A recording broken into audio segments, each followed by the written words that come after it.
Buenas pessoas concurseiras, então vamos hoje a mais um vídeo, aqui a resolução de uma prova. Vamos resolver uma prova da banca Fundatec do ano de 2021, certo? É uma prova nível médio. Então aqui, questão 16. O controle de entrada e saída de pessoas na recepção de uma entidade registrou em um determinado dia 18 farmacêuticos, 5 advogados e 7 administradores.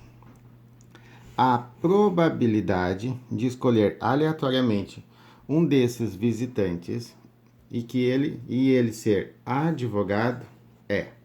Então também é uma questão clara aqui de probabilidade, né? Probabilidade. Sempre explico isso para os meus alunos. O que tu pode pensar concurseiramente, o que é probabilidade?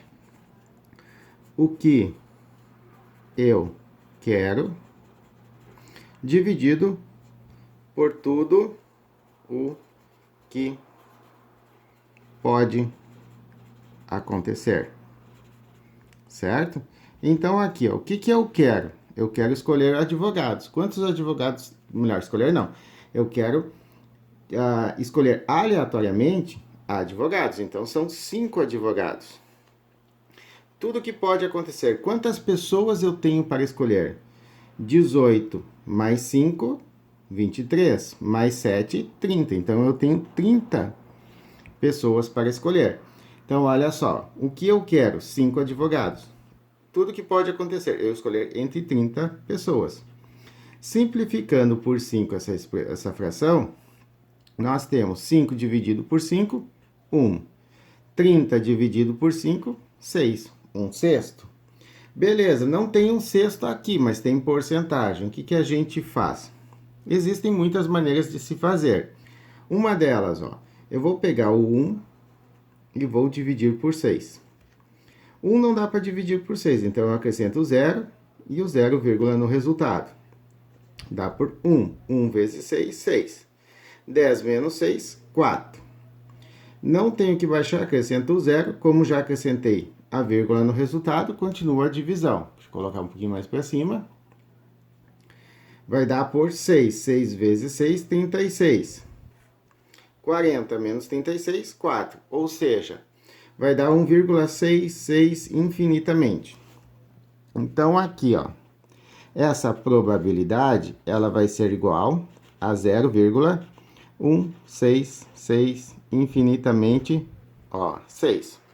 Mas eu não tenho número decimal ali, professor. O que eu faço? Muito simples, ó. Para tu não alterar o número decimal, o que tu faz? Tu multiplica ele por 100 e divide por 100. Olha só, que beleza. Multiplico por 100 e divido por 100, exato. Quando tu multiplica esse número decimal por 100, o que acontece? Ó? O 100 tem duas casas, tem 2 zeros. Então, tu vai andar a vírgula 2 casas decimais para a direita. Então, essa probabilidade, ó, ela vai ficar igual, ó. A vírgula sai 2 casas, então vem para cá, vai ficar 16,666 infinitamente 6. Então, ó, eu ocupei esse 100 e esse 100 aqui, ó, do sobre 100. Porcentagem é uma fração por 100, então é 16 por 100. Então, esse sobre 100, ó, tá? Tu vai transformar no símbolo de porcentagem, ok? Então, sempre tu vai ter uma porcentagem, ou melhor, um número sobre 100 da porcentagem. Então, vai ficar 16,666%. Nós não temos o 16,6666%, nós temos 16, porcentagem igual a 16,67%. Ó, tu arredonda aqui, vai ficar letra B de Brasil, ok? Então, ó, entendam o seguinte, que o sobre 100 é o porcento, e aí tu consegue enxergar e transformar na porcentagem. Vamos para a próxima questão. Então, essa primeira questão é uma questão de probabilidade. O que é probabilidade? É o que eu quero sobre tudo que pode acontecer. Quem quer ver um pouquinho mais rebuscado, daí tem que procurar alguém que explique a probabilidade com o espaço amostral, o espaço, tudo lá que pode, evento, aquela coisa toda, né? Eu explico para concurseiro fazer e acertar a prova, certo? Concurseiro gabaritar a prova.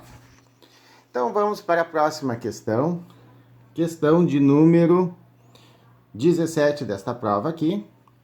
Durante uma reunião plenária é necessária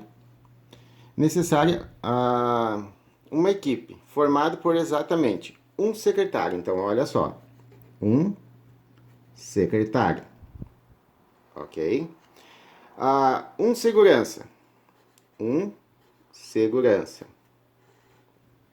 e um auxiliar de serviço, auxiliar de serviço. Se para formar essa equipe nós temos à disposição 4 secretários, então para formar a equipe nós temos 4 secretários, 3 seguranças e 5 auxiliares de serviço. Quantas equipes, olha só, quantas equipes distintas podem ser organizadas para atuarem em determinada reunião plenária? Então, olha só, quando nós queremos encontrar a quantidade, o número de possibilidades de algo acontecer, certo? O que a gente faz? Nós multiplicamos essas possibilidades. Então, vamos multiplicar 4 vezes 3 vezes 5. Por quê, professor? Porque eu quero encontrar a quantidade de possibilidades, a quantidade de equipes que eu posso formar, certo? Então, essa quantidade de possibilidades é dada pelo número pela quantidade de opções que eu tenho para formar equipe. Então, eu tenho 4 opções de secretário, 3 de segurança e 5 de auxiliar. Então, eu tenho 4, 3 e 5. Eu vou multiplicar essas opções para encontrar o número de possibilidades de algo acontecer. Então, nós estamos aplicando o que em matemática é chamado de princípio multiplicativo, certo? Princípio multiplicativo, que é quando eu multiplico o número de opções para encontrar a quantidade de possibilidades de algo acontecer. Então, aqui, ó, 4 vezes 3, 12 vezes 5, 60. Então, a alternativa A de Argentina. Então, aqui, a segunda questão aqui, questão de princípio multiplicativo. Vamos para a próxima questão. A próxima questão, vou dar um break, só um pouquinho. Aí, a questão de número 18 é uma questão de raciocínio lógico e ela possui um texto um pouquinho maior. Então, olha só, vou pegar uma caneta de outra cor. Considere verdadeiras as seguintes sentenças simples. Maria recebeu a correspondência na sexta-feira. Então, a proposição P, ela é verdadeira. Maria protocolou a correspondência na sexta-feira. Então, a proposição Q é verdadeira. Assinale a alternativa que apresenta a sentença composta falsa. Ó, falsa para não P e Q. Olha só, vamos esclarecer. Esse símbolo aqui, ele não é muito usado, tá? Mas esse símbolo, ele é substituível pelo til, certo? Que é o acento til, né? Esse símbolozinho ali que significa negação. E aqui nós temos o E, ok? É o símbolo do E. Então, para nós termos, ó, não P e Q, para que isso aqui seja falso, o que tem que acontecer? Pelo menos uma dessas duas proposições tem que ser falsa. O E só é verdadeiro se as duas proposições forem verdadeiras. Como a proposição P é verdadeira, não P é falsa. E A proposição que vai ser verdadeira. Então, falso e verdadeiro resulta falso. Ou seja, eu tenho que ter a negação da primeira e a segunda normal. Não vou negar a segunda. Vamos analisar as alternativas. Maria recebeu e protocolou a correspondência na sexta-feira. Olha só, se ela recebeu na sexta-feira, é verdade. Protocolou na sexta, é verdade. Então, essa proposição é verdadeira. Não satisfaz o que a gente quer, ó, que é a proposição falsa. Letra C, Maria recebeu ou... Não tem aqui, ó. Nós temos o conectivo e aqui na resposta tem o ou. Essa aqui, ó, já não nos serve. A gente descarta de cara. Maria não recebeu. Opa, não recebeu. Ó, negou a proposição. Ó, proposição P, Maria recebeu. Aqui ela não recebeu. Negou. Beleza. Mas, pessoal, é sinônimo de e, tá? É comum cair no lugar do e, colocarem o mas. Protocolou a correspondência na sexta. Então, ela não recebeu na sexta e protocolou na sexta. Então, não P, nós temos aqui, ó, não P e que. Não P e que, olha só, não P é verdadeiro. Então, não P, falso.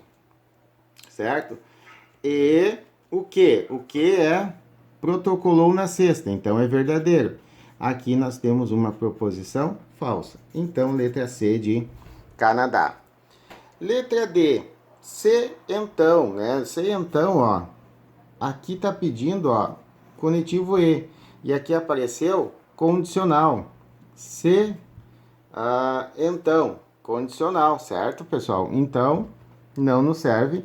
Gabarito, letra C. Se nós já achamos o gabarito, a gente não perde o tempo com o se então, com a condicional, que de repente poderia ser, tem toda uma questão assim de equivalência, mas não entra nesse caso, que não entra nesse mérito desta questão, ok? Vamos para a próxima questão, vou dar um break e aí a gente já continua. Voltando aqui, então, esses nossos breaks aqui são de segundos aí para vocês, né? Mas para mim são minutos aqui. Então, aqui, analise as seguintes afirmações. Raiz de 26 é o número inteiro. Olha só, raiz de 26. Pensa o seguinte, ó. A raiz de 25 é 5.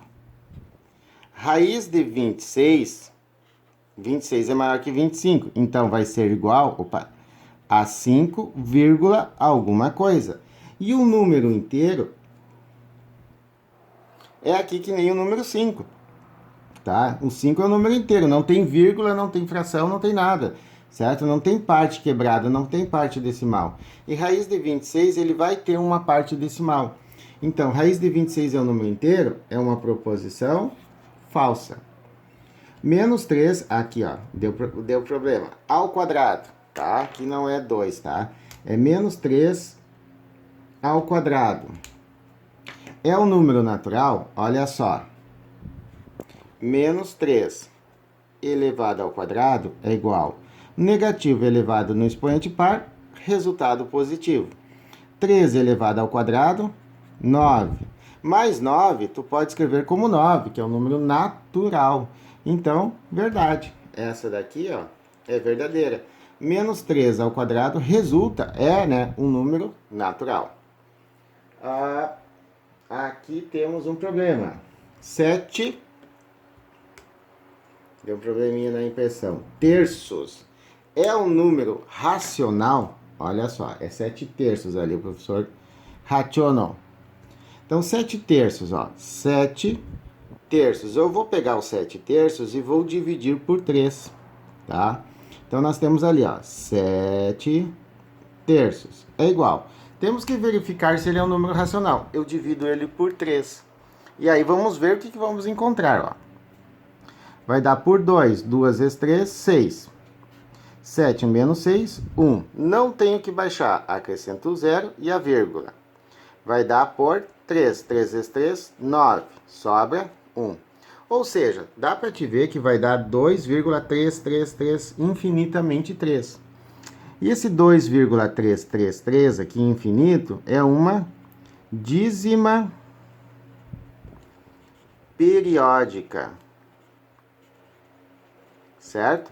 E toda dízima periódica é um número racional. Então, 7 terços, que é igual a 2,3, dá para te pôr o tracinho em cima ali para indicar que o 3 está sendo repetido infinitamente. É uma dízima periódica, e toda dízima periódica é um número racional. Então, verdade, é verdadeira essa questão aqui. O resultado de... Vou trocar de cor aqui a caneta, para não misturar as contas, né? O resultado de 3 sextos mais 7 meios é um número inteiro. Então temos que somar essas duas frações. Olha só, o que eu indico para os meus alunos fazerem? Ó. Soma de frações, método da borboleta. Ó. Tu vai multiplicar 3 vezes 2, 6. 6 vezes 7, 42. E aí, ó, tá somando, então eu vou fazer 6 mais 42 sobre. Aí tu dá um sorrisinho, ó. É tão fácil que tu dá um sorrisinho, ó. 6 vezes 2, 12. E aí vai ficar 6 mais 42, 6 mais 42, 48 dozeavos. 48 dividido por 8, vai dar 4. E 4 é um número inteiro. Então, a alternativa, a afirmação 4 é verdadeira. Portanto, nas nossas alternativas, nós temos a letra E de Equador. Ó. São verdadeiras as afirmações 2, 3 e 4. Certo? Então, aqui a gente revisou um monte de coisa. Essas questões aqui, ó, elas são muito boas para quem faz a prova, né? E para o concurseiro também, né? Porque afinal tu vai estudar tudo, né? Tu estuda número inteiro, tu estuda número natural, tu estuda número racional, tu estuda soma de frações e cai numa única questão. Tudo aquilo que tu estudou. Vamos para a última questão desta prova. 5 questõezinhas só essa prova. Isto, são só 5 questõezinhas, né? Mas é aquela coisa, às vezes, determinado concurso, se tu errar 5 questões de matemática, tu tá fora. Então, tem que saber matemática, tem que saber acertar 5 questões, né?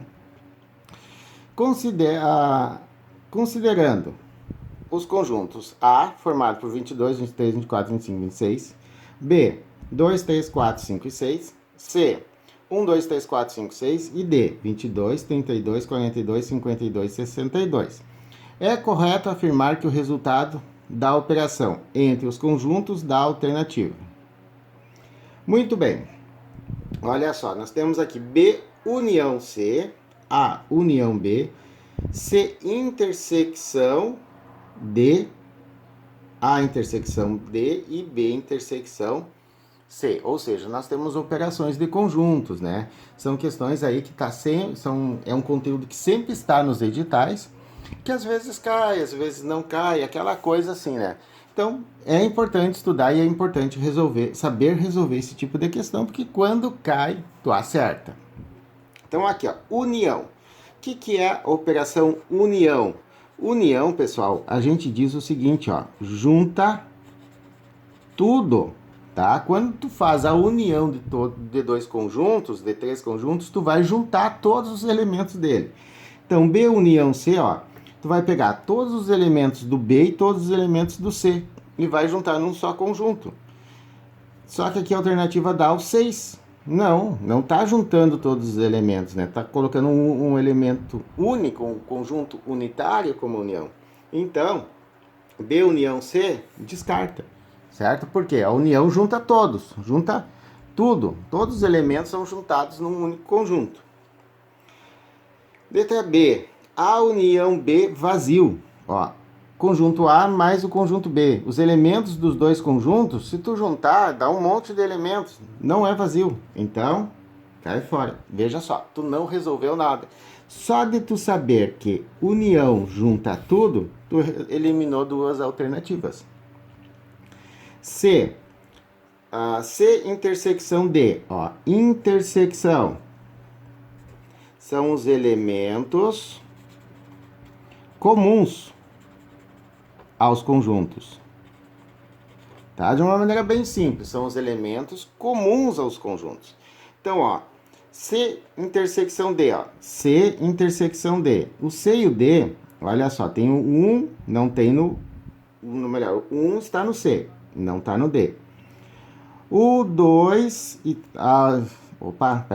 a intersecção, elementos comuns aos dois conjuntos, tá? Tem que estar nos dois conjuntos. O 2 está no primeiro, não está no segundo, então não vale.